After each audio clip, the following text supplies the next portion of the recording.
मो सुज्ञानी पात्र मु आज मधुबाबू जयंती उपलक्षे किछि कविता कहवाकू जाऊछि।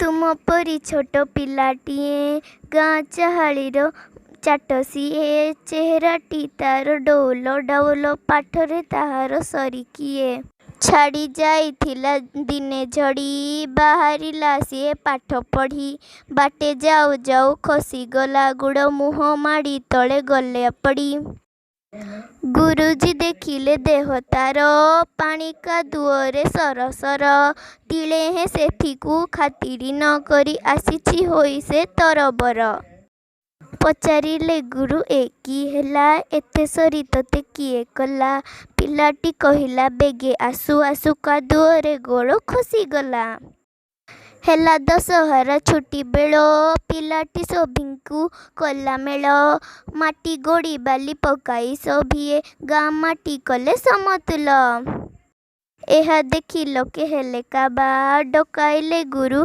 चाट सभा कहिले एभली भल काम कले निश्चय आमे दिने बड़ हेबा।